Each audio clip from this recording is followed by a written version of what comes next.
नमस्कार, मैं निरुपमा तिवारी, सहायक प्राध्यापक हिंदी विभाग, राजकीय स्नातकोत्तर महाविद्यालय, चंपावत। आज के इस वीडियो में हम हिंदी कहानी के विकास पर चर्चा करेंगे। हिंदी कहानी के विकास के चरणों के अंतर्गत प्रेमचंद्र पूर्व हिंदी कहानी के विषय में मैंने अपने पहले के वीडियो में चर्चा कर ली है। आज हम इस वीडियो में प्रेमचंद्र युगीन हिंदी कहानी, प्रेमचंदोत्तर हिंदी कहानी और नई कहानी के विषय में चर्चा करेंगे। प्रेमचंद्र युगीन हिंदी कहानी का समय सन 1916 ईस्वी से 1936 ईस्वी तक माना जाता है।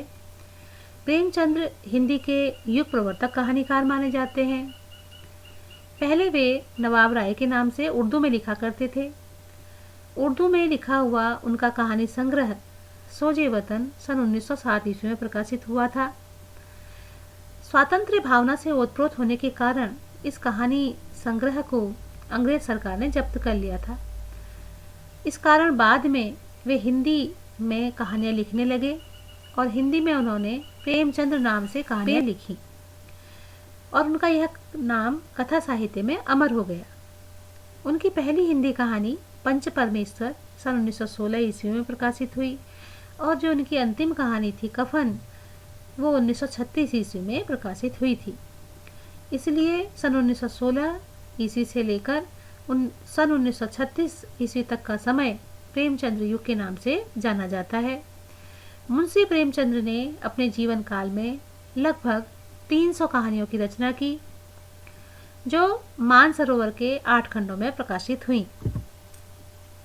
प्रेमचंद्र के द्वारा लिखी गई प्रमुख कहानियों में पंच परमेश्वर, बूढ़ी काकी, गृहदाह, परीक्षा, आप बीती, सवा सेर गेहूँ, आत्माराम, सुजान भगत, माता का हृदय, शतरंज के खिलाड़ी, बड़े भाई साहब, ठाकुर का कुआं और कफन आदि के नाम लिए जा सकते हैं।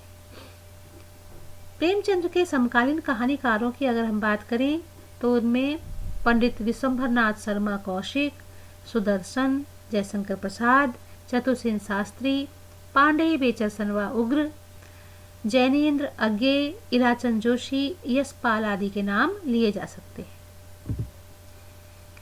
अब हम बात करेंगे प्रेमचंदोत्तर हिंदी कहानी। प्रेमचंदोत्तर हिंदी कहानी का समय सन 1936 ईस्वी से सन 1950 ईस्वी तक माना जाता है। सन 1936 से सन 1950 ईस्वी तक चंदोत्तर कहानी किसी एक दिशा की ओर अग्रसर नहीं हुई, अपितु विविध दिशाओं में इसका विकास हुआ। इस कहानी में एक और प्रगतिवादी विचारधारा से अनुप्राणित कहानीकारों ने प्रगतिवादी कहानियाँ लिखी, तो दूसरी ओर मनोविश्लेषण पर कहानीकारों ने ऐसे विषयों पर कहानियाँ लिखी जिसमें व्यक्ति मन की आंतरिक परतों को खोलकर देखा गया था। प्रगतिवादी कथाकारों में अगर हम बात करें तो यशपाल, जिन्होंने मार्क्सवादी चेतना से अनुप्राणित होकर कहानियाँ लिखी, जिसमें वर्ग संघर्ष, शोषण, नैतिक रूढ़ियों पर आक्रोश व्यक्त किया गया था। वहीं मनोविश्लेषणवादी कहानीकारों में अज्ञे, इलाचंद जोशी और जैनेन्द्र के नाम उल्लेखनीय हैं। अब हम बात करेंगे नई कहानी की। नई कहानी का आरंभ कब से माना गया? सन 1950 के बाद की जो कहानियाँ हैं उसे हम नई कहानी की श्रेणी में रख सकते हैं। सन 1950 के बाद की कहानियाँ विषय और शिल्प दोनों ही दृष्टियों से पूर्ववर्ती कहानियों से भिन्न थी। ये भिन्न हैं। पुरानी कहानियों में जहाँ पूर्वाग्रह है, वहीं नई कहानियाँ पूर्वाग्रह से मुक्त हैं। पुराने कहानीकारों ने अपनी आँखों पर समाजवादी, नैतिकतावादी या मनोविश्लेषणवादी चश्मा लगाकर जीवन को देखा, किंतु नए कहानीकारों ने सभी पूर्वाग्रहों से मुक्त होकर जीवन को यथार्थ रूप में देखने और समझने का प्रयास किया। उनकी कहानी भोगे हुए यथार्थ से जुड़ी है, इसलिए वह अधिक प्रामाणिक है। उन्होंने जैसा अपने जीवन में भोगा उसको ही कहानी का रूप दे करके सामने लाने का प्रयास किया। इसलिए जो नई कहानी है उसे हम अधिक प्रामाणिक मानते हैं। नई कहानीकारों में मोहन राकेश, राजेंद्र यादव, अमरकांत, कमलेश्वर, निर्मल वर्मा आदि की कहानियों को हम रख सकते हैं। उनकी कहानी में हमें यथार्थ की चित्रण मिलता है।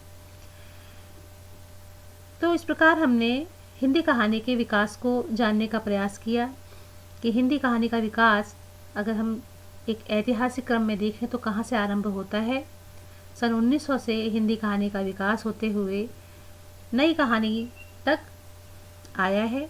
उसके बाद सचेतन कहानी, समानांतर कहानी आदि भी हिंदी कहानी से जुड़े हुए आंदोलन माने जाते हैं।